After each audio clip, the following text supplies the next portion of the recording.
दिल्ली का जो बेसमेंट हादसा है उसके बाद धामी सरकार एक्शन में आ गई है। उत्तराखंड के भी जो कोचिंग सेंटर है, उनके लिए भी सरकार अब एक सख्त प्लान बनाने जा रही है। नमस्कार दोस्तों, स्वागत है आप सभी का प्यारा उत्तराखंड में। जैसे कि आप सभी को पता है कि जो दिल्ली में बेसमेंट में जो हादसा हुआ है, जिसमें 3 जो छात्र थे, जो यूपीएससी की तैयारी कर रहे थे, उन 3 छात्रों की दर्दनाक मौत हो गई थी। क्यों? क्योंकि दिल्ली में भारी बारिश के बाद जो बेसमेंट में लाइब्रेरी चल रही थी, जो अवैध लाइब्रेरी चल रही थी, जहाँ पर छात्र पढ़ रहे थे, उस लाइब्रेरी में पानी भरने से 3 जो छात्र थे, जो यूपीएससी की तैयारी कर रहे थे, जिसमें से 2 उत्तर प्रदेश और 1 केरल का छात्र, अपनी जान से उनको हाथ धोना पड़ा। वहीं आपको बता दें कि दिल्ली बेसमेंट हादसे के बाद अब जो धामी सरकार है, धामी सरकार का जो कोचिंग सेंटर है, जो उत्तराखंड में चल रहे हैं, उन पर एक एक्शन प्लान तैयार हो गया है। मुख्यमंत्री पुष्कर सिंह धामी ने उत्तराखंड में संचालित कोचिंग सेंटरों की गहनता से जांच के निर्देश दे दिए हैं और ये भी कहा है कि कोचिंग सेंटरों में जो छात्र हैं और जो अध्यापक हैं, उनके लिए जो व्यवस्थाएं की गई हैं, उनका स्थलीय निरीक्षण भी किया जाए।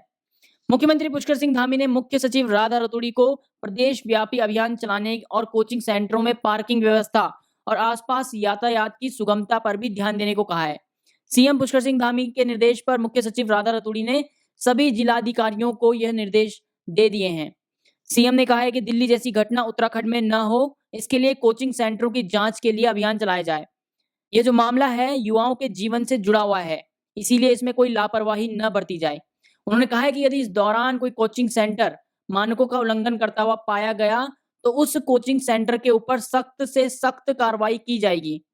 सीएम ने कहा है कि भवनों के बेसमेंट की सुरक्षा उपाय किए जाएं, साथ ही आपदा के समय जो एग्जिट है, जो निकासी है, इन जैसे अन्य आवश्यक प्रबंधन न होने पर कोचिंग सेंटर के खिलाफ कार्रवाई भी की जाए।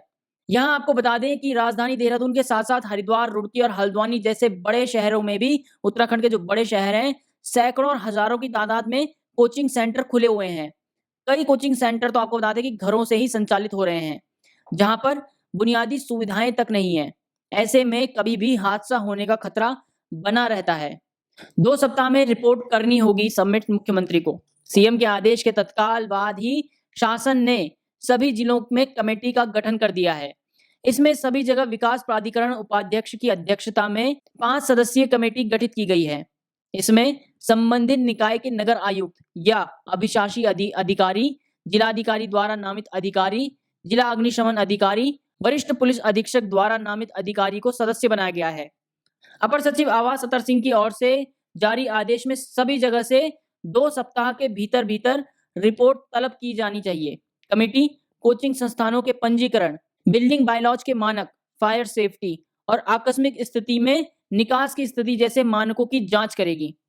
मुख्य सचिव ने समस्त जिलाधिकारियों को तत्काल प्रभाव से कोचिंग सेंटरों के निरीक्षण को कमेटी गठित करने के निर्देश दिए हैं।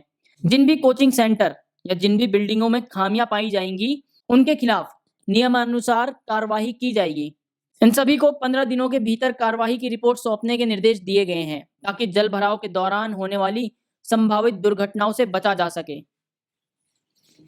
बड़ी खबर आपको ये बता दें कि मुख्यमंत्री पुष्कर सिंह धामी के निर्देश पर मुख्य सचिव राधा रतूड़ी ने प्रदेश के सभी जिलाधिकारियों को व्यावसायिक प्रतिष्ठानों के बेसमेंटों में दुकान संचालित करने वालों के खिलाफ कार्रवाई करने के निर्देश भी दे दिए हैं। इस संबंध में जो जारी निर्देश है, उसमें मुख्य सचिव ने कहा है कि मानसून के दौरान अतिवृष्टि के कारण नई दिल्ली के एक प्रतिष्ठित कोचिंग सेंटर के बेसमेंट में जल भराव की स्थिति के कारण अप्रिय घटना हुई थी। प्रदेश में जहां भी बेसमेंट में दुकानें चल रही हैं, नियमों का उल्लंघन करने वालों के खिलाफ सख्त कार्रवाई के निर्देश दिए हैं। फिलहाल दिल्ली की जो दुखद घटना थी, जिसमें 3 बच्चे जो राउज आईएएस स्टडी सर्कल के नीचे जो बेसमेंट में लाइब्रेरी चल रही थी, उस लाइब्रेरी में पानी भरने से जिन 3 बच्चों की मौत हुई, वैसा कोई हादसा उत्तराखंड में ना हो। उत्तराखंड में जो कोचिंग सेंटर चल रहे हैं, वैसा कोई हादसा उत्तराखंड में ना हो, इसके लिए धामी सरकार ने एक कड़ा एक्शन लिया है। धामी सरकार ने हर जिला अधिकारी को ये निर्देश दे दिए हैं कि उनके जिले में जितने भी कोचिंग सेंटर चल रहे हैं, उन सभी की जांच की जाए। उन सभी में जो सेफ्टी और जो निकास यानी कि जो एग्जिट का रास्ता है, उसको चेक किया जाए। कोचिंग सेंटर के रजिस्ट्रेशन देखे जाएं। कोचिंग सेंटर की जो बिल्डिंग है, उसको सही तौर पर चेक किया जाए कि वो कोचिंग सेंटर कहीं अवैध तरीके से तो नहीं चल रहा है। फिलहाल 2 हफ्ते बाद ये रिपोर्ट सबमिट करने के लिए मुख्यमंत्री पुष्कर सिंह धामी की सरकार ने सभी जिलाधिकारियों को निर्देश दे दिए हैं। 2 हफ्ते बाद ही पता चल पाएगा कि प्रदेश में, उत्तराखंड प्रदेश के कितने कोचिंग सेंटर ऐसे हैं जो कि अवैध रूप से ऑपरेट हो रहे हैं। फिलहाल के लिए प्यारे उत्तराखंड में इतना ही। जय हिंद, जय भारत, जय उत्तराखंड।